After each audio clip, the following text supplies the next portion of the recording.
morning, Boker Tov, buenos dias, sabah al-khair. This is Shanna Fold here with the Israel Daily News Podcast.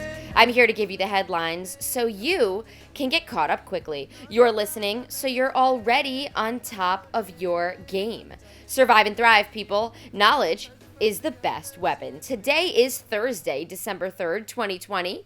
Which means that we have a special report at the end of the show with superstar Rudy Rochman. He is a Jewish and Israeli activist. Today is also episode number 100 here at the Israel Daily News Podcast. We are calling on our listeners to offer a sponsorship or contribution, which you can send over using the link in the show notes or by visiting anchor.fm/Israel Daily News /support. Episode number 100. I am so proud. Now, let's get to the news. Israeli TV channel 13 has picked up some new American culture. They're now live fact-checking politicians during speeches, starting with number 1, Prime Minister Netanyahu. A Haaretz article translated what happened into English. Netanyahu addressed the state following the vote to dissolve the Israeli government. I reported on that yesterday. In his speech, Netanyahu accused Benny Gantz, the nation's defense minister, and the Blue and White Party leader of violating terms of their coalition agreement.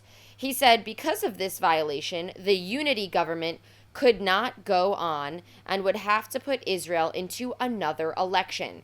It will be the 4th in 2 years' time.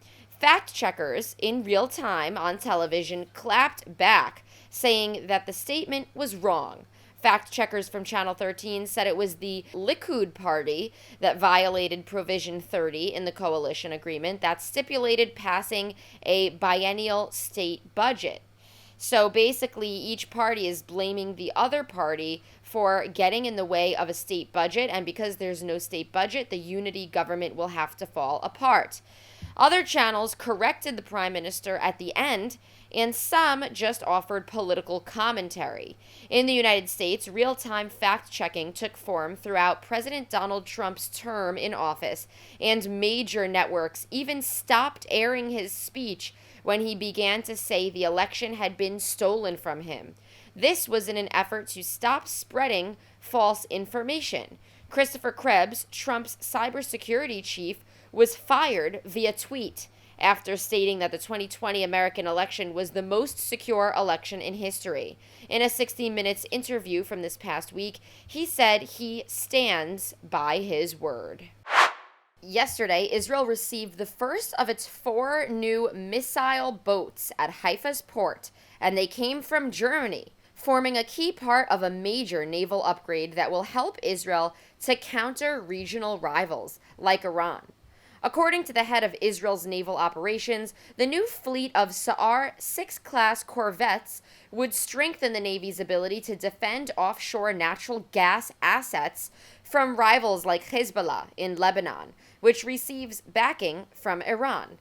According to the Navy, Israel's offshore rigs are, quote, the main objective on the Hezbollah target list for the next war. They say the new vessels are equipped with the most sophisticated radar on board any vessel in the world, but not so fast. There are corruption allegations surrounding the procurement of these 4 ships and 3 submarines from the German industrial giant ThyssenKrupp. The allegations, known locally as the submarine affair, involve several of Netanyahu's close associates who are suspected for financial misconduct while securing the vessels. Netanyahu himself has not been accused of wrongdoing in this case. This Wednesday, Prime Minister Netanyahu said that Israel is in negotiations with the Maryland-based biotech company Novavax to receive its first vaccine candidate.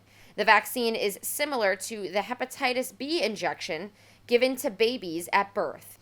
This news comes the same day that Israel has reported its largest number of new COVID-19 cases since October.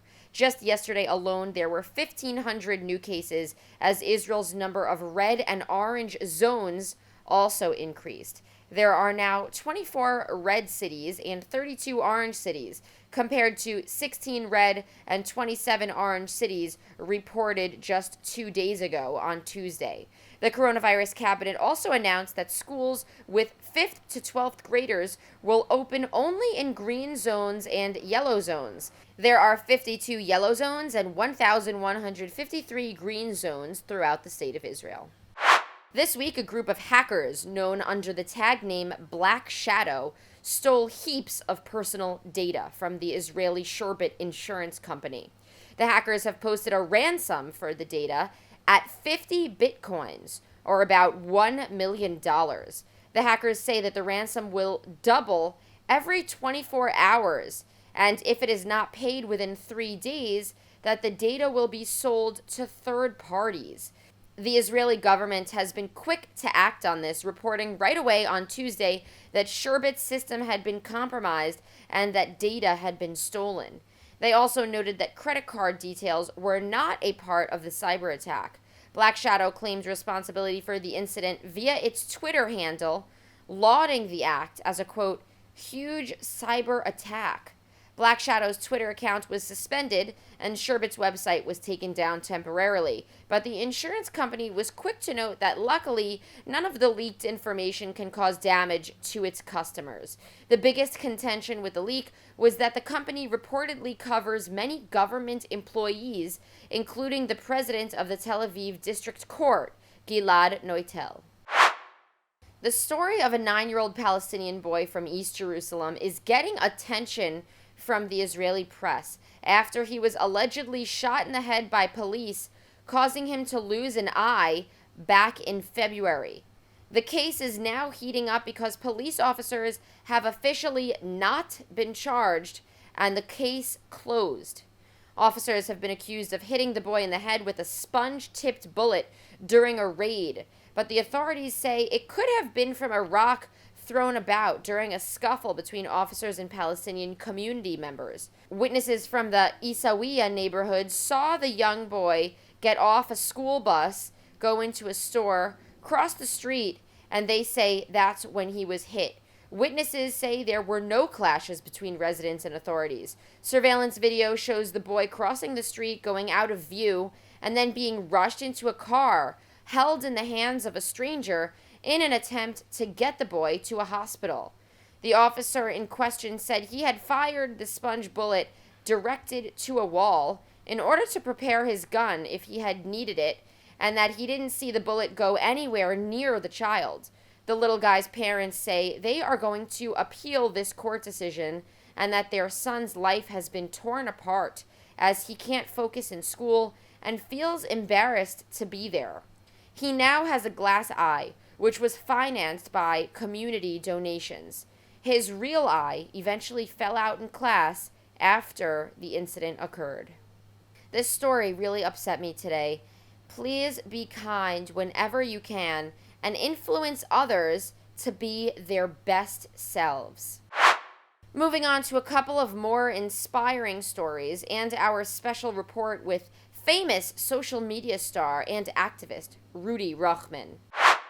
An Israeli team of researchers were excavating a Byzantine church believed to be from about 400 CE in the Banyas Nature Reserve in northern Israel when they discovered a Roman-era temple to the Greek god Pan beneath the church. They also found an altar from the 2nd or 3rd century with a Greek inscription in the walls of that church. This find sheds light on the way that the lives of Christians were intertwined with those who worshipped idols and other faiths. The church, which is one of the oldest ever found, was very important to early Christians from the Byzantine era. The inscription mentions the name Pan together with Heliopolitanus, a name normally associated with Zeus. So, the discovery raises as many questions for the team researching the site as it does give answers. They are now focused on figuring out how the pagan altar came to be part of the church wall and what the inscription means. And finally, things really all came together for this 100th episode. 316 members of Ethiopia's Jewish community arrived in Israel this morning in an airlift operation organized by the state's Absorption and Immigration Minister, Peninnah Tamano-Shata. Shatta herself was rescued and brought to Israel as a young girl on a risky airlift mission in 1984. If you don't know, the late 70s and early 80s were very dangerous in Ethiopia as the country was going through a bloody, deadly, violent revolt. I actually got to visit a museum about the revolution while I was in Ethiopia in 2019. Brave Israeli soldiers devised a plan to shuttle Ethiopian Jews who were being killed during this time out of Ethiopia into Sudan and then smuggled out of the country in Operation Moses, which took 6,000 people by plane out of Sudan and into Israel. A phenomenal film was made about this, and it's called The Red Sea Diving Resort. I highly recommend watching it. Shatta, the minister, intends to bring 2,000 more members out of Ethiopia soon as civil war is breaking out in northern Ethiopia. Today, Prime Minister Netanyahu, Defense Minister Gantz, and other officials stood by as men and women walked off the plane and got on their hands and knees to kiss the Holy Land floor. This is a common practice for Jews who are making their return home for the first time. The community will be in a center in the north for some time, first quarantining and then learning Hebrew. Many will reunite with their families who are already living in Israel. Many of these Ethiopians have been on a wait list to enter Israel for 15 years. The most recent operation that is underway is now called Operation Sur Israel. In 2015, Netanyahu made a promise to bring all the remaining Jews in Ethiopia over to Israel. It is now 2020, and there are still thousands left. The first man to walk off of this morning's flight, in one hand held a little girl's hand, and in the other he held a shofar, or a ram's horn, which is ceremoniously blown by Jews around the world to signal a moment of redemption. And now, perfectly, we have an interview with Jewish and Israeli rights activist Rudy Rochman. Rochman has a collective following of 100,000 on social media, where he uses his voice to encourage people to learn facts and new perspectives about Israel. After serving as a paratrooper and sniper in the Israeli army, Rochman went on to pursue an education at Columbia University because it was rated the #1 anti-Semitic university in North America. He's been listed as the top 36 under 36 for most influential Jews around the world. Rochman opens up about his latest, biggest professional project yet, which is a film. Until now, he's worked on short-form videos. Now, he's the executive producer of a film that will highlight the story of Jews throughout Africa, petitioning that they are not actually lost Jews, as so many refer to these communities as in the past. All right, Rudy, thanks for joining us. Thank you for having me. You're welcome. So tell us the title of your project and how you got started working on it. The title of our project is We Were Never Lost. The way that we started to get into this is while I was a student at Columbia University, I met a woman that came to the Chabad house one day, and she gave this kippah to the Chabad rabbi. It was something that I had never seen. It was very unique, clearly handmade. And I asked her, what's the story behind this kippah? And she told me that she had just come back from Uganda on her honeymoon trip with her husband and had found a Jewish community in the middle of nowhere in Uganda. And she started showing me pictures of these Black Jews in Uganda in their little huts with a Magen David on their synagogue. And I wanted to know more about these communities. And I sort of felt there was some sort of guilt that I had inside of me, that how do I not know about these communities and their existence, like their stories. So I did more research and I found out that there are Igbo Jews in Nigeria, that there are Jews in Uganda, there are Jews in Zimbabwe, the Lemba tribe, there are Jews in Madagascar and in Tanzania and many other places. And I knew that from when I found that out, I had to be able to dig more deeply into it, but also be able to tell these stories to the rest of the world. And through this film that we're actually producing, we hope that through telling their stories, we can actually shift the way pop culture sees who the Jewish people are, what Jewish identity is, why they have a connection to the land of Israel, and to reconnect these disconnected Jewish communities back to the greater whole. Awesome. Why is this project important? And the thing that you just mentioned was pop culture. Why is introducing this to pop culture important? Why should Israelis care? Why should the diaspora Jews care?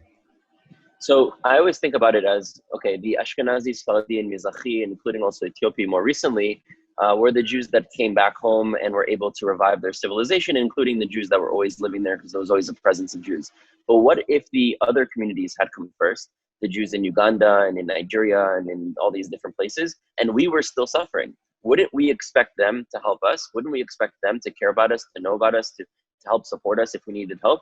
So these are our brothers and sisters that are right now suffering, and they've had to suffer for thousands of years because of their Jewish identity. They've had to go through persecution, extermination, and oppression, similar things that we've gone through. So it's extremely important to, one, reconnect our family members and to help them as we would expect help from them. But the second thing in terms of shifting pop culture is that the world understands the Jewish people as a religion. And if we're just a religion, then we're just this belief system that crossed over borders, and we're not actually a physical civilization and nation, and thus we have no rights to self-determination. And through telling the stories of this community, we're also able to tell the story of all Jewish communities. It's just in a different place that we had experiences in. And we descend from one real physical nation, civilization that was called Judea lastly, and that was revived in 1948, renaming it Israel. And so we believe that by telling the story, it's extremely important to get the world to an understanding of who the Jewish people are and why Israel has the right to exist. And of course, that's clearly something that's constantly being challenged, especially in intellectual spaces today. So this project definitely aligns with a lot of your shtick, a lot of what you talk about, your story, your brand. What is the biggest issue for this community? Why should we care that they're underrepresented?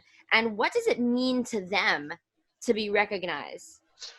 Well, it means everything to them to be recognized, because the reason we chose even the title "We Were Never Lost" is because when we were discussing with these communities, the leaders, we were on Zoom calls and we were telling them, we're doing a movie or a documentary on the lost tribes.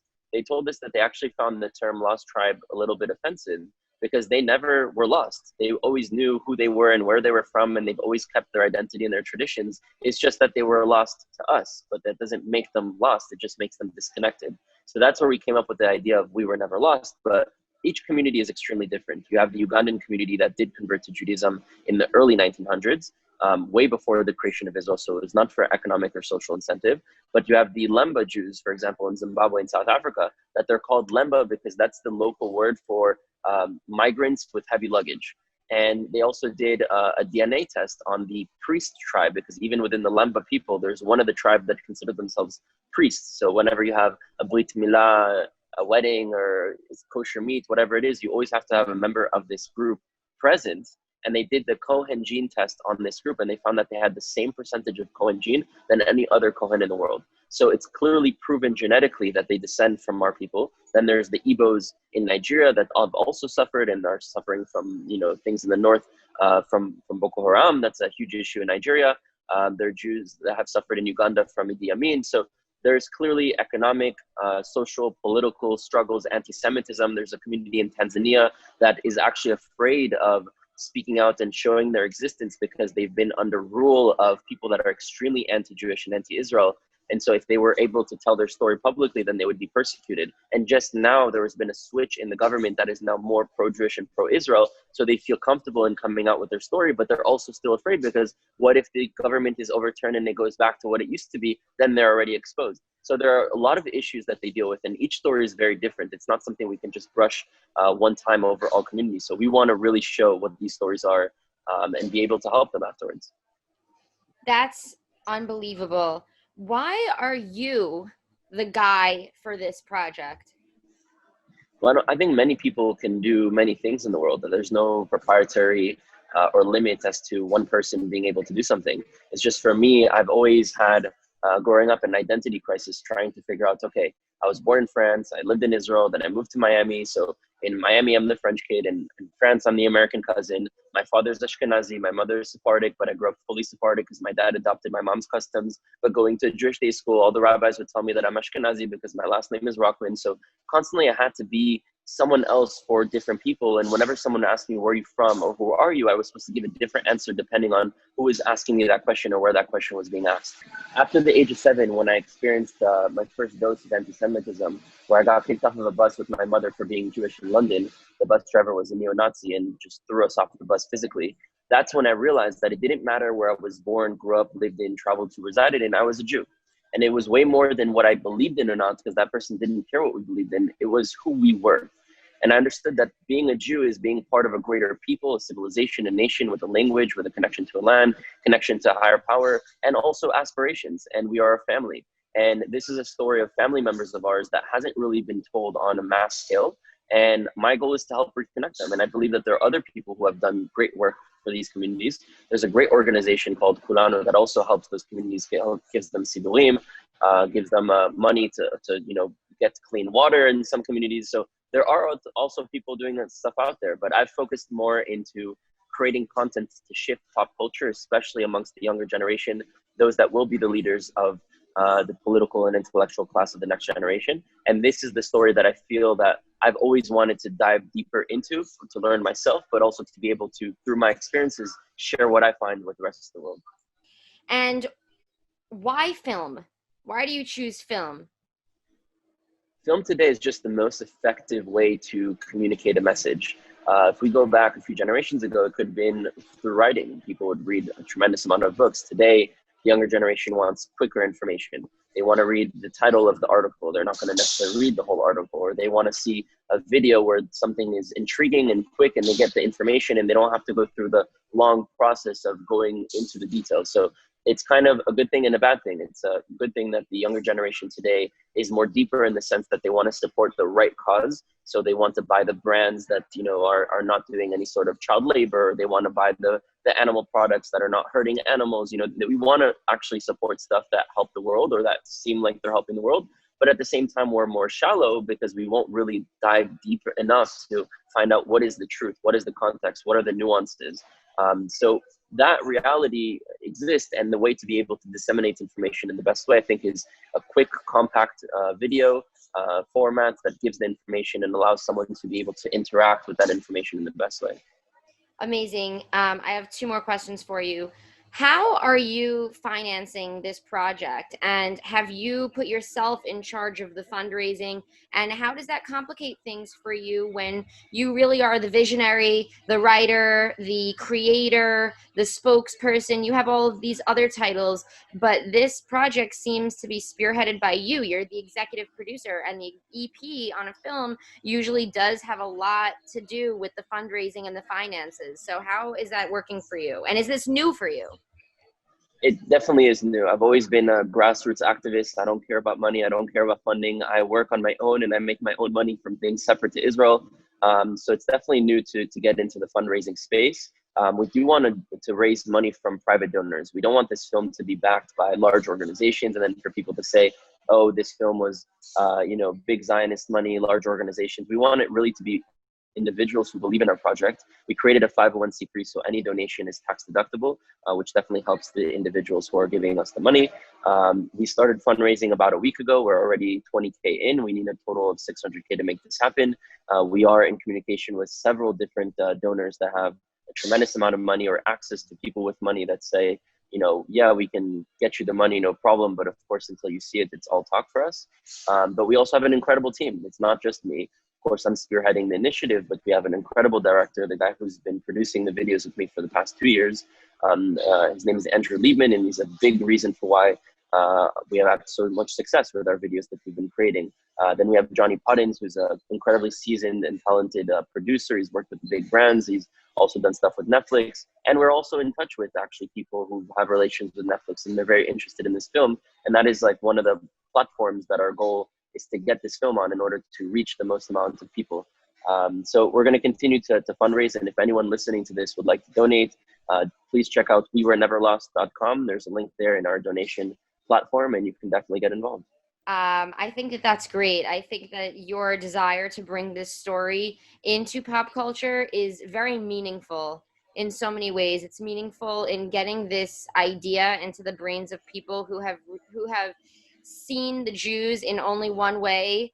Maybe a New Yorker who sees the Jews in their public school or walking down the street and has no idea that there are so many Jews of different colors in so many different places. So I think this is a great project. And for me, knowing your work, And knowing that you do videos on social media, it's very exciting for me to see you doing a long form piece. Is this your first long form piece? Yeah, it's definitely the first time that we're taking this to the next level. I have videos that are 40 minutes, 50 minutes, where we do 3-on-3 conversations between Israelis and Palestinians, or debate videos that go on for over 20 minutes. But this is more than just a street video, guerrilla style camera and just one person filming. This is a high-end production. We have an entire crew and a team going to Africa, spending a month and a half. There's going to be a lot of resources poured into post-production. So this is something on the next level. And I'm also very excited to be able to take that next step. Do you have a deadline for this? Yeah, we're trying to raise the rest of the funds within the next 3 weeks. And once we raise the funds, everything is set up. We just need to plug and play. The itinerary, the connections, where we're going to go, hotels, cars, anything that we need is already set up on the ground. We just need to be able to finish the fundraising, and then we're ready to go. Excellent. So the Israel Daily News podcast is now on its 100th episode, which is very, very exciting for us. And it's also exciting for us to have you speak with us for the 100th episode. What do you have to say to the listeners who are listening to you and listening to my show and have been with the Israel Daily News podcast, getting Israel news updates and learning about Israeli affairs since day one? Usually when there's a birthday, we say Ad 120 until 120, but I wish you until infinity. And I wish you amon hatzlacha with all that you're doing, to be able to spread light and give people information and access to proper content for people to be able to understand what's happening in the world. So I wish you the best of luck in continuing, and I hope everyone continues to subscribe to your channel and bring on their friends and more people to join as well. Thank you for that blessing. Thank you. All right, well, that's it for today's news. Today is Thursday, December 3rd, 2020. Tel Aviv has a low of 13 degrees Celsius and a high of 23 degrees. That's 55 degrees Fahrenheit for the low, going up to 73 degrees for the high. Don't forget to subscribe to the Israel Daily News podcast on Spotify or Apple Podcasts or wherever you're hearing it from. I am everywhere. If you think this show brings you value, then send over a contribution. Today marks episode number 100. I think this was a great episode, and I am so proud of the show that we have created from nothing in about 6 months. There's a link in the show notes where you can send a $5 or $10 monthly contribution. The site is anchor.fm/Israel Daily News /support. Listeners to submit a donation of $5 per month for the year will receive a handwritten letter by me, mailed to you with a special note from me, and even a poem inside that I'm going to write for you specifically. Listeners who send over a $10 monthly donation will access a one-on-one Zoom with me. I am currently in the process of finalizing a mini book about my journey and my learnings. The idea is to celebrate 100 episodes and help other creative minds get started on their own projects too. If you yourself are a creator, or you know someone who is, and they're looking for some guidance or even emotional support, reach out to me. I would like to meet them, as I'll value their input. It'll help me angle my book. Send me a message. I think I could help people that you know, and they could help me write my book in a more pointed way. As far as today's show, please share this episode and this podcast. It's very special to me since it's our 100th show. Thank you, Candace Cohen, Jack Meltzner, and Orion Fitlovich for their contributions to the research and writing. I'll send you off today with Mi Mamakim by Idan Reichel. That's Hebrew for Out of the Depths. It's the soundtrack for the Red Sea Diving Resort film, which you can find on Netflix. That's the film I was telling you about. Have a great and productive day and a wonderful weekend. Shabbat Shalom, everyone.